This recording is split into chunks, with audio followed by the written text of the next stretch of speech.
Hi folks, welcome back to the channel. Thank you very much for joining me once again. You are always most welcome. Well, today, somebody seems to have set me a bit of a challenge here. I think I've been set up because my views on border model have been a bit mixed lately. I tend to have done several reviews of theirs, and I tend to love the plastic and I hate the instructions with an absolute passion, especially when they don't include information about colour callouts, and they don't even get the name of the product right. In the case of the Focke-Wulf FW190, which on their colour callout sheet they actually called a Messerschmitt FW190. Seriously. In fact, by the way, I should just say that one of the viewers and subscribers actually commented about this on one of my other recent vids the other week when I moaned about border, and he said, yes, Peter, I agree with you completely. And he said, it's worse because I've just got the FW190, the 1/35th scale one, and it had no instructions in it at all. So whether that means, I mean, obviously that's an error, but I hope it is, or they're just given up completely. But whether that means they actually get, they realise there's an error and they've pulled the instructions knowing there's this printing error in it. And it's a big printing error because it's like across the bar of the top Messerschmitt FW190. Ouch. Anyway. I've been set a challenge. How is that then? You're probably thinking, well, in what way? Because I was celebrating my birthday last week, and this rather impressive looking box, which we'll get into in a minute, has been sent to me as a birthday gift. Oops! So the person who sent this to me knows my views. So I think he's been quite cunning in a way. A, to put me on the spot, and B, I don't think that the usual colour call out issue is going to be a big problem in this particular case, because it's the German 88mm Flak 36 anti-aircraft gun, also used of course for anti-tank, also used for artillery and sieges and just about everything in World War II. Probably the most feared weapon, apart from the Tiger tank, which had the same gun, in the German army. In terms of the Allies, the fear of these things, they were very high precision, delivered a huge shell at great accuracy, much further than the Allies could manage until late in the war. So yeah, an almost iconic item. And the other thing I should say about this is that, because it's been a gift, don't think I'm going to give it 10 out of 10. I think that's almost definitely not going to happen. But it's a very generous gift for a birthday present. It's also come with a book, which we'll get into in a minute as well. This rather nice 88mm Flak reference book with lots and lots of photographs from the war, showing them being demonstrated in action, in battle, in Africa, in Europe. It's absolutely amazing. So we'll get into that as I'll have a quick look at that as well. But the good news for me is that I thought, oh, border, I saw peeling off the wrapping paper, I thought, border, oh! And then I thought, but it's an 88mm gun. And I've never actually had an 88mm. I'm pretty sure, I think I know Airfix used to do one, I think, and others, but I've never had one. And Matchbox didn't do it, of course, strangely. So the timing is quite good, because I was literally saying to somebody only about 2-3 weeks ago, I should really get an 88mm. And I was actually looking at the Tamiya one. Somebody had it on a sale. But this, I think, is going to be totally different level, because the Tamiya has an old toolkit.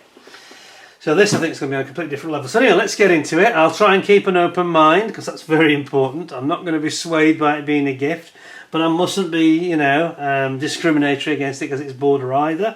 So I think we'll just ignore what it's called, what the brand is, and we'll just take a completely blank sheet of paper in terms of attitude, see what's in the box, and see what we got. So let's have a look.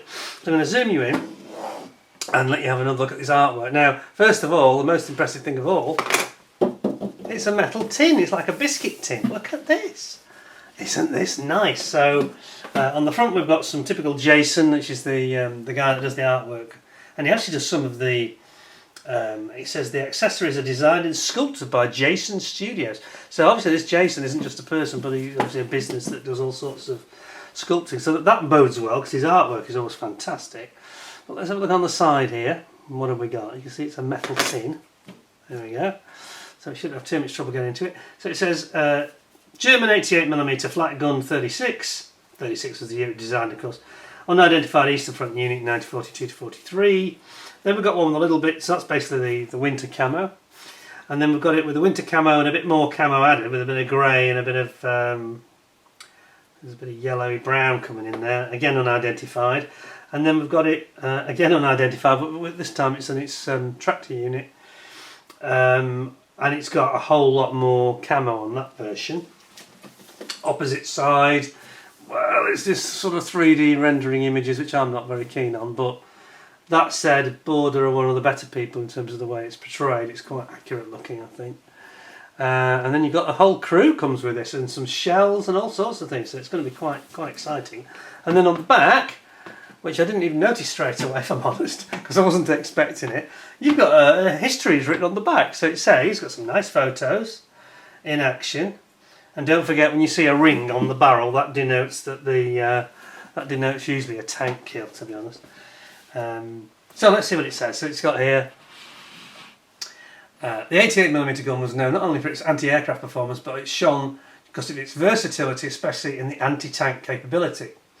Because of its forward-thinking design, it did not lag behind until the very end of the war. It is generally recognised that this gun was the most powerful artillery piece in World War II. The first recorded use of the 88mm on ground targets was by the Condor Group in the Spanish Civil War. So that would be what, 1937, I think. And the first time the gun began to establish a widely known reputation for anti-armour gun was during the Yellow campaign of the German, in case yellow, the German invasion of France at the beginning of World War II. And Rommel is one of the commanders mentioned in numerous documents and records, having used it in this way. In May 1940, Rommel's 7th Tank Division was advancing from Belgium to Dunkirk, France, when it encountered a counterattack by a group of British heavy tanks. British heavy tanks? Well, they wouldn't be that heavy at that in 1940, would they? What would that be? Matildas or something? Possibly a Crusader tank, would it be? Something. It wouldn't be very heavy, but anyway, we'll zoom back in. And it says, against which the German Pak-36 anti-tank guns were helpless. That's the standard 37mm. In the nick of time, a German anti-aircraft company lowered its 88mm guns and fired back at the British tanks. 9 British tanks were instantly destroyed by the German anti-aircraft guns, and the British had to retreat immediately. This battle impressed Rommel with the firepower of the 88mm guns. When Germany launched the Barbarossa campaign in the summer of 1941, facing the Soviet KV-1 and T-34 tanks, the Army's main 37mm Pak-36 anti-tank guns could barely penetrate their armour at the front. Well, of course it was sloped armour, don't forget. And the 88mm gun was timely to fill the window of German anti-armour fire during this period, and also led to the development of the improved models specifically designed to deal with tanks later in the war. When the Allies launched Operation Torch in North Africa in 1942, Rommel used the 88mm guns against the Allied tanks, and its tremendous penetrating power allowed it to easily destroy Allied tanks and armoured vehicles, which suffered with much suffering. Although the Allies eventually succeeded in expelling the Germans from North Africa, this was mainly due to the cutting of the German supply lines. And there we have got, that's the write-up, and then we've got some nice photos, all printed on the back of the tin.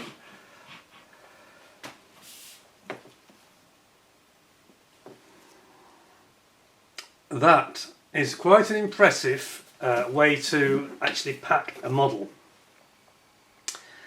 Now I should point out that this is, I think it's the special edition version anyway. This limited edition they call it. It's here, limited edition.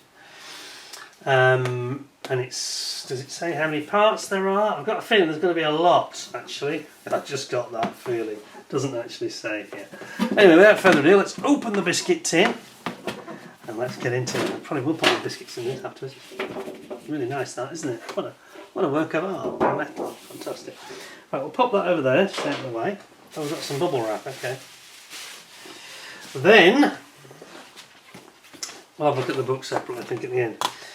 Then we've got basically a biscuit tin full of plastic, all individually wrapped, which is what we like the Sprues to be, not packed in one bag. And there's many bags. Oh, we've got some loose ties wandering around here. Oh, those look impressive. They're in grey rubber. That's cool. And then we've got our instructions. And we'll start. Oh, let's just get the instructions out of the way. let's do that, because I think the candy is going to be the plastic, and the challenge is going to be the instructions. We've got a metal barrel. That's cool. That's cool. Right, resealable bags. That's nice.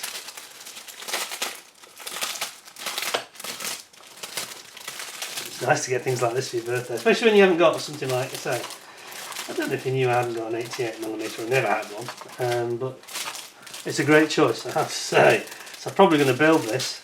It's one of those, it looks like quite a long build, it's probably going to be one of those things you do in a long dark winter, you know. It's got a rifle barrel, anyway we'll come to that later. Right, so we've got 6 of these. 6, 1, 2, 3, 4, 5, 6, is that right? And we've got some photo etch, we've got some decals. We'll start with the decals, I think. Now, Border do this quite well. They always have a staple through the decals. Look at this. Zapper gun. Hang on. So, oh, and it's actually got kill marks for all sorts of different vehicles. Look at this. Victory marks in the decals. So what have we got? We've got aircraft, we've got tanks, looks like armoured cars. There's all sorts of different, all sorts of different variants there. See that? Wow. That's quite nice. You've got the stripes for the kill marks on the barrel. Rings, I should say, just around the stripes. How many aircraft you've shot down. And don't forget, by the way, that this, I should have just said, because it doesn't mention it, this was the primary anti-aircraft gun for the Germans. So in the raids over Germany by the RAF and the USAF especially, these were the guns that brought down, caused most casualties amongst, you know, and really took a terrible mauling of the RAF and at night, and probably even worse on the USAF's 8th Air Force, Army 8th Air Force in the daytime. So yeah, this was a really lethal weapon. They used to use proximity fuses, didn't they? Quite a powerful, nasty weapon. I mean, the flak from these was a big explosion, you know, and anywhere near it, you had it really. Anyway, we've got 6. Is 6 right? I thought, I'm not too sure about the numbers. 1, 2, 3, 4. I thought it was 8. I'm missing one, and we'll come to that in a second. Right, so zoom you in. You can have a proper look at this. So we've got this lovely artwork again, very nicely done. Looks like it's the Eastern Front here, to be honest. And it looks like it's been used in the anti-tank role. So, the same write-up is on the inside cover. We've already done that on the tin. And then you've got your sprue map.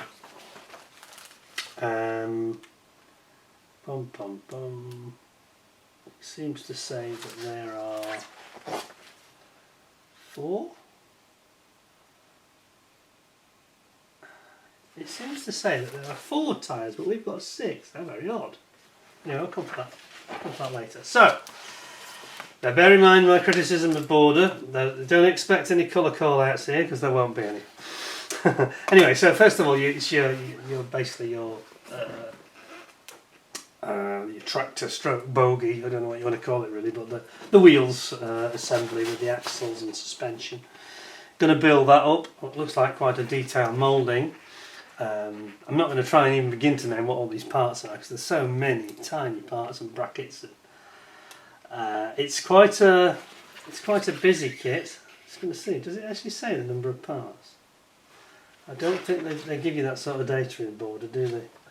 I'm guessing there's about 350 parts at least here. That'll be my guess. Anyway, you're building up you've got like foot pedals, which look like they operate. It's like, I think it's the brakes basically. There's like a brake and a clutch here. That and there's the spade tools and things going on there. There's a bit like a tank. It's got all sorts of things like I was going to say an axe, but it's not, is it? It's what's the word I'm looking for? It'll come back to me in a second. There is like a lump hammer. I'm lost for words today. I'm not choosing the right words. My mind's gone to a blank. Anyway, it's a sledgehammer type of thing. And then we've got what looks like the suspension system, and quite a lot of small parts to put in here. There's a seat as well, because they obviously steer this. It's to steer it, isn't it? And it's on the road. I think it's like a rear wheel steer they have. And you've got the towing mechanism here, and then you've got winches for winding in. I think it's for winding in the legs, and you've got the legs themselves for the gun, for its base, which you're going to build up. Very heavy duty, huge, great base it has, of course, with this rotating central pivot, and it's got all the adjusters and the wheels, the trim wheels and things, and it's got the pads, of course, which go on the floor taking the weight. State of the latches, yeah, here we go, latches. It's going to be quite a complicated build, isn't it? Then you've got your barrel, and it looks like you've got a plastic barrel and a metal barrel in here, which is fantastic. You've got your suppression, sort of shock blast recoil is the word. I'm just not on it today for some reason. I haven't had enough coffee. The recoil suppression system, it's quite a big, heavy duty, like a hydraulic and gas ram. I think it is on the 88, isn't it? So it's like a shocker and a gas ram, and there'll be springs in there as well. Then you've got your sort of bridle stirrups that hold the gun into its position, and yeah, all sorts of the trim wheels for elevation and left and right declination, etc. And the main housing of the shock absorbers here, the main shock absorbers that reduce the recoil. It still has a mighty recoil on this weapon. If you see them fire, yeah, you don't want to be stood behind one, that's for sure, not too close. And then you've got your armour plate going in, and you've got your little seat going in there, the gun controller, which is actually, sorry, that's what actually went in over here. There, I didn't quite get that. Here it is, Q1. But again, there's no English really. Make 2 is about all you're going to get out of board, I'm afraid. And then we've got that armour plate, little reinforcement strips. Then you're going to put your armour plating, shielding going in around the breech of the gun here. Extend shield narrow. There are 3 different shields. There's a press shield, extended shield, and shielding on the side that comes to protect the gunners from some of the recoil and the smoke from the muzzle as well, of course, because it doesn't have any kind of muzzle brake in this. It's just a straight through barrel basically. And then you've got the rear and the front part of the tractor unit shown here. You're going to mount your gun into its base unit, tripod, you could call it a quad pod, couldn't you? And then you've got make 4.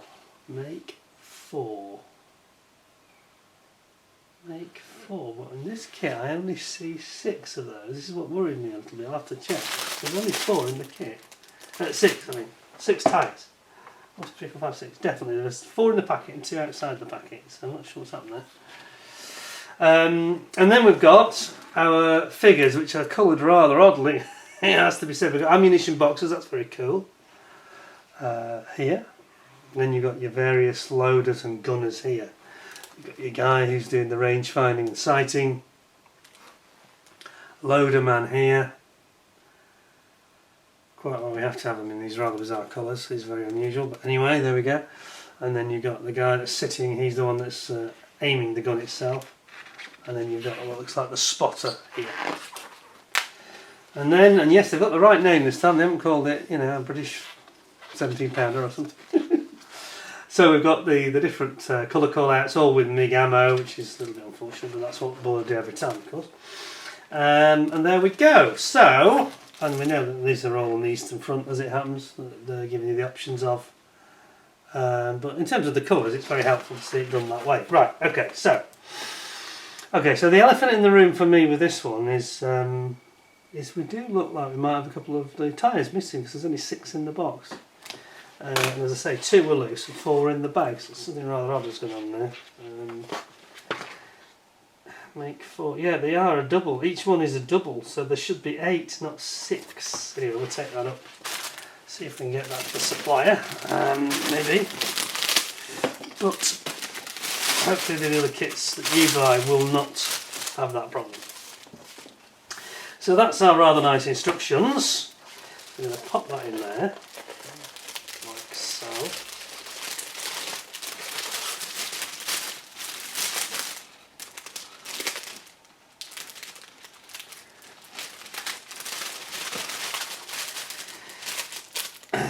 There we are. And the decals can go there. And then we have got our little, not a lot of photo etch in fairness. Kind of thought there might be more, but never mind. Not the biggest fan of it, if I'm honest. There we are.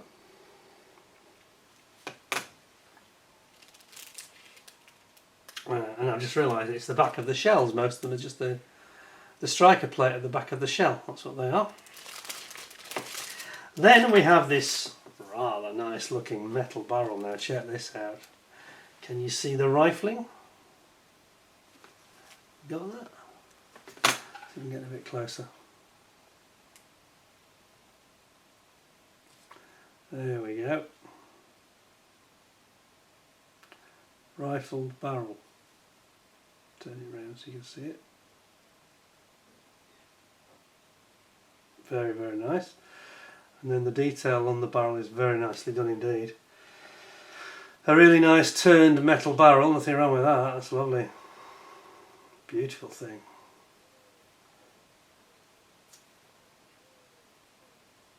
Yeah, like it. Very nice. Pop that back in there. Okay, so leave my tyres out, I think, given that there might be a slight issue there. So let's have a look at these tyres, even there's only 6 of them and there should be 8, but let's have a look at these then. Aren't these nice? First of all, they're proper grey rubber, not black, which is, I think, is always better. Also, if you look at the construction of this tyre, it's not solid, it's almost like a real tyre, it's kind of hollow. Can you see that? Isn't that nice? Look at those treads. Aren't they good? Yeah, I like that. So we've got 6 of those, and I think it should be 8, pretty sure. Let's show you the 2 are. That's in another bag somewhere. We shall see. Now, I'm going to zip through this fairly quickly, only because there are a lot of tiny parts here. I mean, really, really tiny. So I'm not going to go through like I would with an aircraft or a car and describe what they are. I don't know, to be honest. Some are obvious, obviously, but some are not. So let's get this one. Start with this one. There's quite a lot of sprues that are duplicated. So here we go. Start with the wheels. Whoops. There we go. Now then, this is our road wheels, and there are indeed 8. There's only got 6 tyres. That's a slight issue. But look at the moulding quality. Board are just one of the best at the moment on moulding quality, if I'm fair to them. You know, look at the framework here. Look at that. Feels quite soft, the plastic. I've got to say, it feels almost rubbery even. Look at some of these details here. We've got all the tools. We've got hatchet. That was the word I was trying to think of. A hatchet, not an axe. Hatchet. Long hatchet. You'd remember in the end. Trim wheels. All sorts of these little tiny parts. You've got your leaf springs here. Various hooks. Towing eyes. Gosh, it's just mind-boggling actually. The parts here. Mind-boggling. Looks like one of the feet.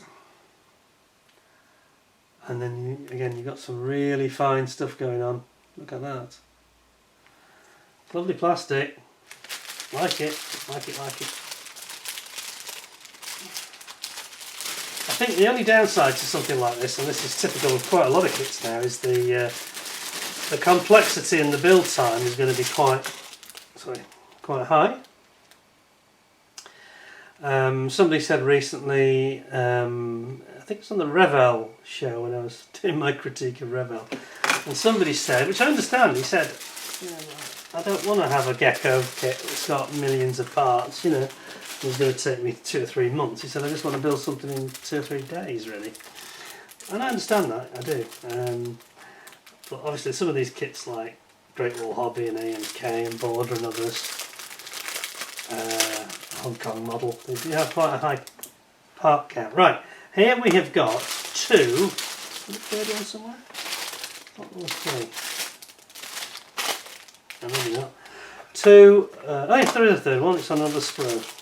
We'll come to that in a second. What's the difference? Can you tell? Oh yes, yes. So the idea here is,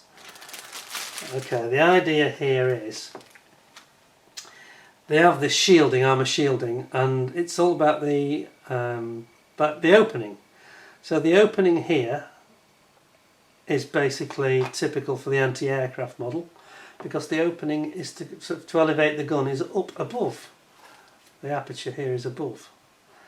On the ground version, it's the exact opposite, and it actually goes down. So it enables you to have the gun at a low angle relative to the does it. Am I talking rubbish? They're actually quite a different design. It's much more rounded. It's quite hard to say that actually. Anyway, but the instructions don't really help us. Let's take that part out and actually have a look at it, and then we can actually do a comparison side by side.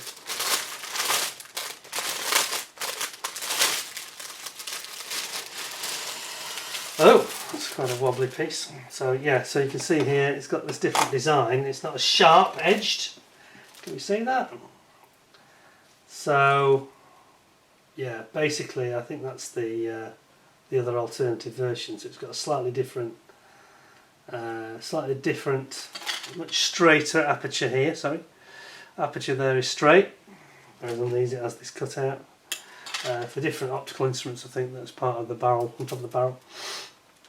And then we've got all these other parts here, which are these various other pieces of the side armour on the shield. And then over here we've got some very, very nice parts indeed. Look at these, and there's one of the shells, look, 88mm shell here. That's nice, isn't it? It's very sharp. That's super, super fine. And then there's a lot of small parts indeed. Various brackets, control boxes. Yeah, it looks like these are the ends, I think, of the shock absorbers. Very nice. And we've put those pieces of armour plate back in the bag as well.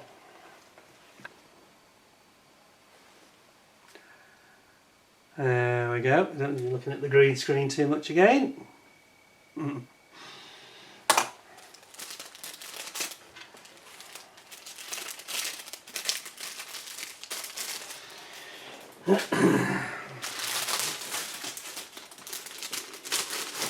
Whoops. Careful. I genuinely would like to build this though, because 88's a very imposing looking gun, isn't it? They always look good when you see them at shows when they're built up, you know. I'm just a bit daunted by the parts here. There's a bit of a high part count. You definitely need to be in the right mood to do something like this and have your best glasses on. I have got some new ones, so I've got no excuse, I suppose. But as I always say, we are coming into modelling season, mid-September now, mid-late September. I always think at the end of September is when I start to become interested in getting the glue out and the knife out and get on with it really, because well, there's not much else to do in the dark nights, you know. So, look at these. These are our wheel trims. And we've got part of the suppression system here. I'm not sure if they're actually supposed to be springs or not. and some of the brackets, elevation side brackets, and over here we've got many small parts, many of which I don't know what they are. Again, there's some tow hooks, various brackets. I mean, the plastic is beautifully formed. I've got to give the board a full credit, you know, they're good at this. But it's a bit like Ryefield model in this respect. There's a lot of many tiny parts which are very exquisitely formed, no question about that. Maybe they go a bit over the top sometimes. It'd be nice if they put the same effort into those instructions, wouldn't it, really? I mean, you know, I was amazed when I learned about this chap that said, oh yes, well, you know, not only are you right, Peter, but it's worse, actually, than what you're saying. He thought I was being a bit generous towards them, I think, saying, well, actually, there's no instructions at all. Not ideal, really. At least we've got some instructions. Now, oops, plastic has flaked off from somewhere. Worrying. I just want to come out separate. Now we've got, look at this. Now this is nice. Beautifully formed ammunition boxes and ammunition. Check this out. Look at the grain of the wood they've achieved. Isn't that nice? See that? That's really very super sharp moulding. And then you've got these lovely 88mm shells. And those look super sharp as well. And of course, as I mentioned, you get the striker. The striker plate at the back is a photo etch part. That's nice though, isn't it? Yes, I like that. Quite impressed with that sprue. Maybe the best sprue yet. And again, as someone who's I've built quite a lot of these 88mm shells from Tamiya. I forget what the name of the set was now. Was it German ammunition and artillery accessories or something like that? I forget. But yeah, they were nice. But these are sharper. These are much sharper looking. You know, of that there's little doubt. Okay.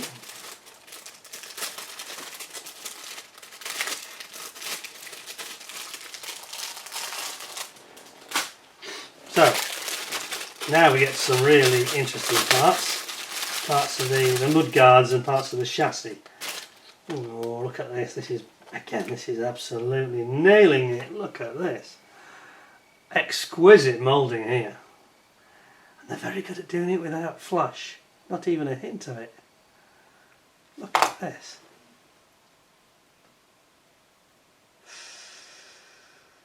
Oof.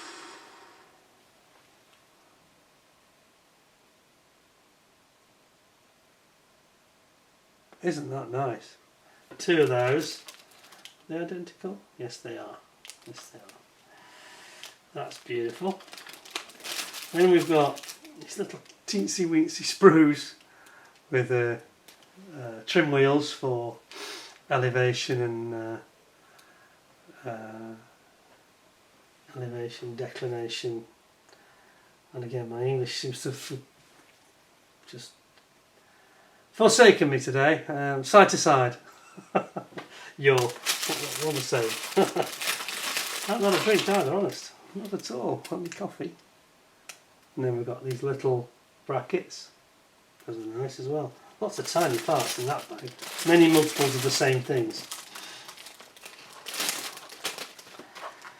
Wow, that's a nice bag of parts there.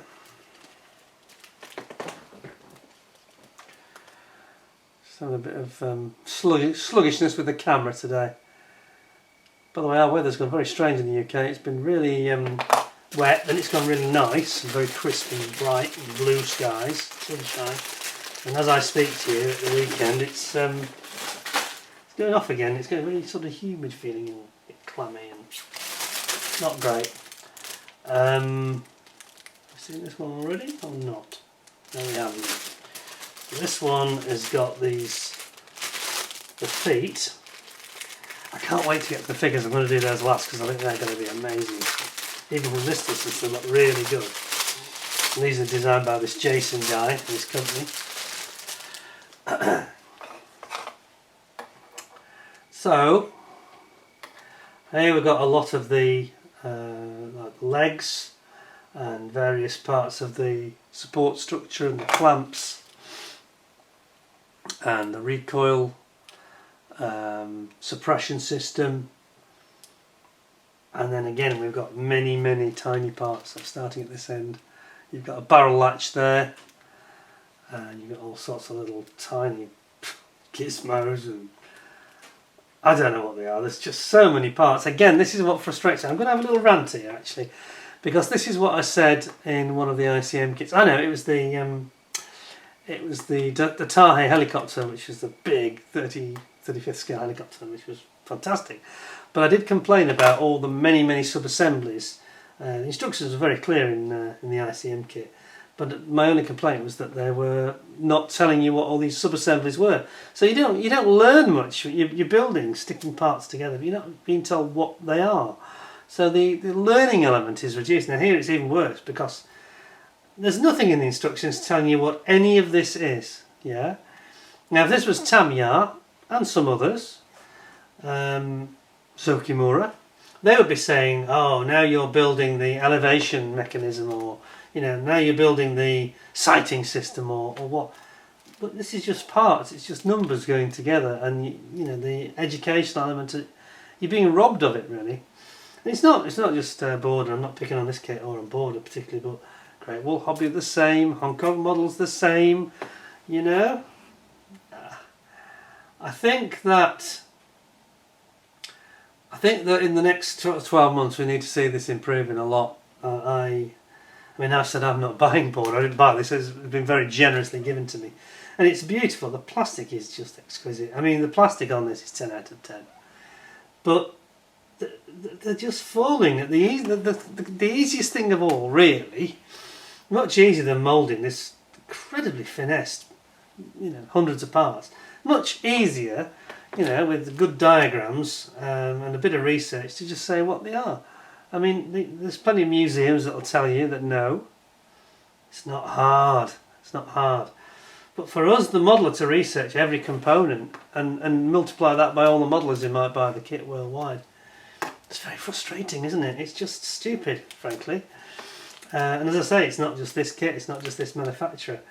There's a mindset that, oh, don't worry, you just knock them out, millions of them, make millions, make them good though, make them good, make the plastic good. Instructions, oh, don't matter. No, it does matter. Yeah, it does matter. Come on. I mean, Tamiya do it, and Zokimura do it so wonderfully, So if they can do it, why can't the Chinese manufacturers? I don't see any excuse really. But again, plastic is just exquisite parts. Look at these little winches, and I think those are like a wrench, aren't they? Let me just zoom you in. It's doubly frustrating because they're so good at these elements that are very hard to do. The moulding of these tiny parts. I mean, look at them. Like winch winders and things. Look at them. They're brilliant. I mean, come on.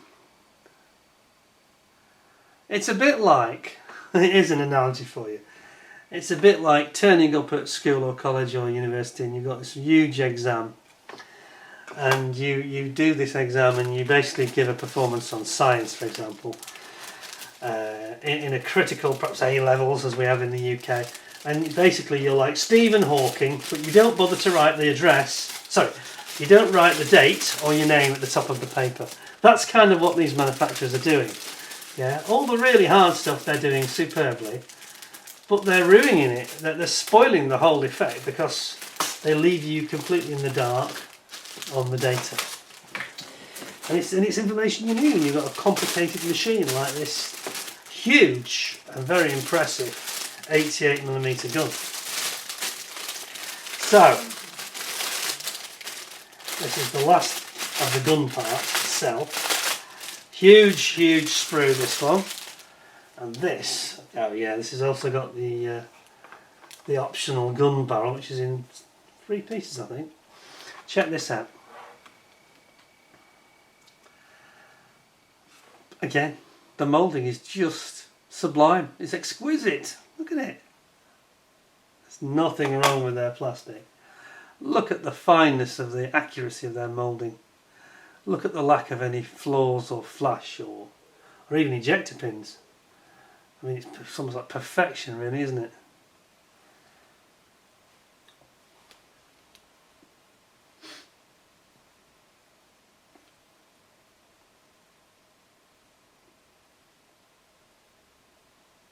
Absolutely sublime, and it looks like slide moulded, some of these parts as well.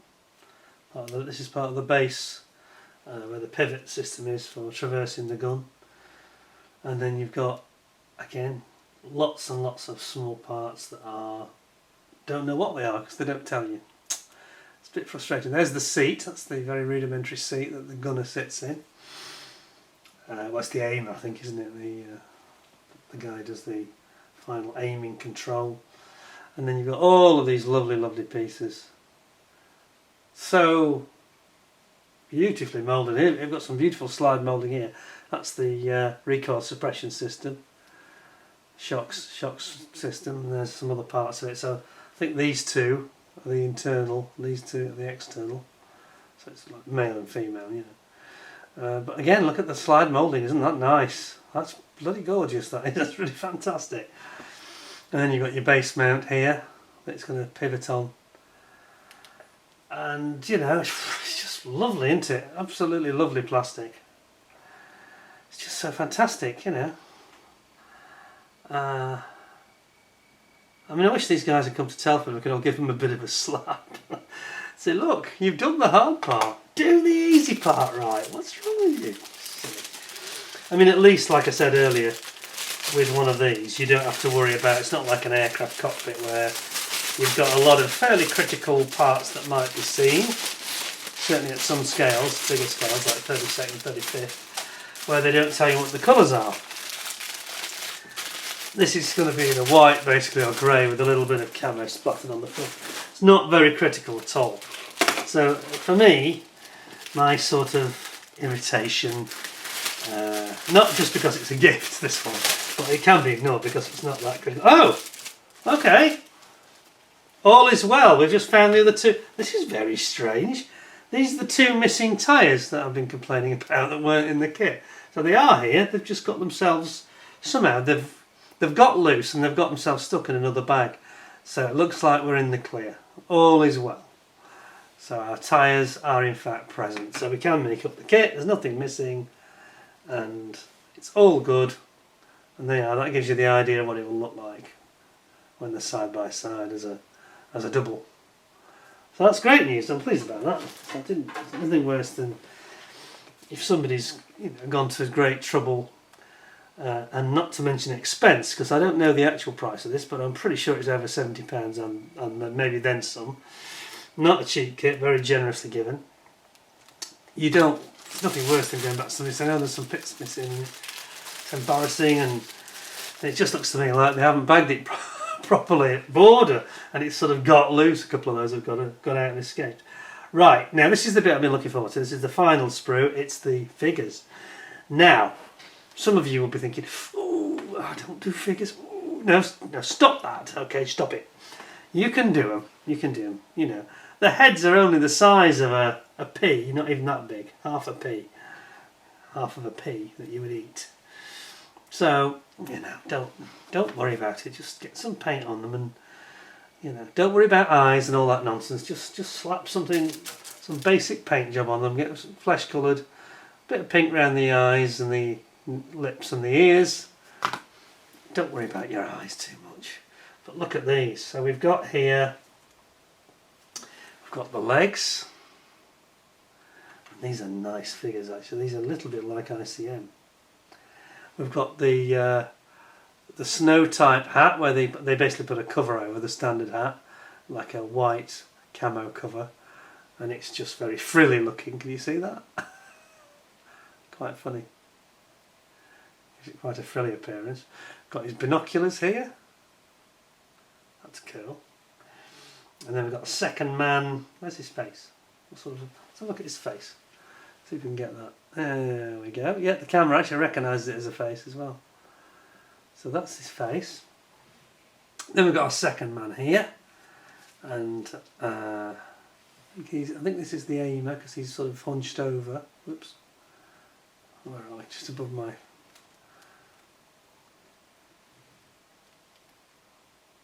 I've lost it. Where is he? There. He's kind of hunched. See that? He's kind of hunched over. Yeah, hunched forward. He's got a standard helmet on. He doesn't seem to be bothering about the winter camo so much. Then we have got one of the officers that's standing up, and is that the same as that one? No, it isn't. A bit confusing because there's two here. This is a different one. This is a different one. So this is another character that's standing. I think he's pointing. Look at the artwork. It might assist me here. Seems to be pointing. Either that, or he's the one that's got the rangefinder equipment. Oh yeah, there is the rangefinder, by the way. There is the rangefinder set. It's like a very wide binocular with rangefinder settings in it, and that's the idea. It gives you a more accurate rangefinder because it's very wide. It's over 1 metre across. They're about 1.3 metres. I've seen them. They had them at a museum in Jersey I went to. Very nice.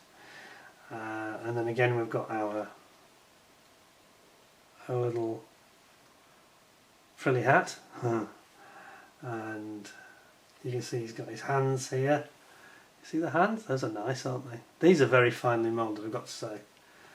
Really, really good. And then in the middle we've got another one of the loaders who's got the shell. And he's got one of the shells. That shell doesn't look as sharp as it does on the other sprues though. That sprue that had the ammunition on it, I think the shell was a lot sharper looking. I bet you can tell that even on the screen, can't you? Get a bit closer. Just a little bit softly moulded.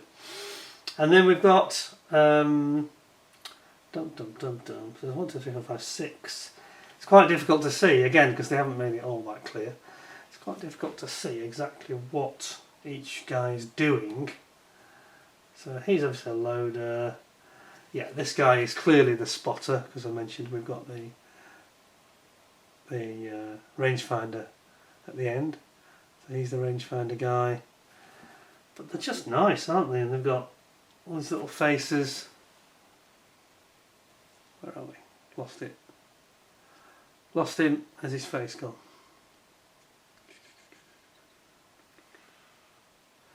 It's in the middle. There it is. It's kind of hiding actually, his face. Can you see it? Yeah, there it is. Right dead centre of your image.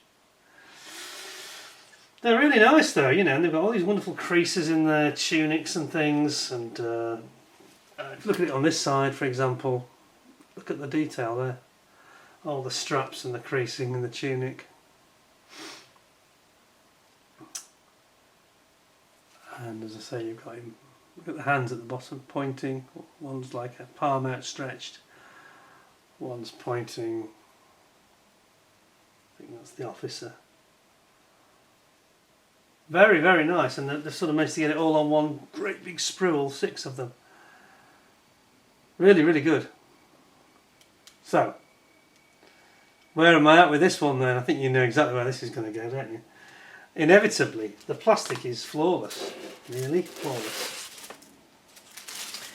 Can't find anything that I grumble about here whatsoever. It's just the instructions which are challenging to follow, shall we say. And when you've got so many parts and so much complexity in a kit, like this has got, it would be nice to be able to have a little bit more data and know exactly what the parts are, rather than be sort of slightly, that feeling of guessing a little bit.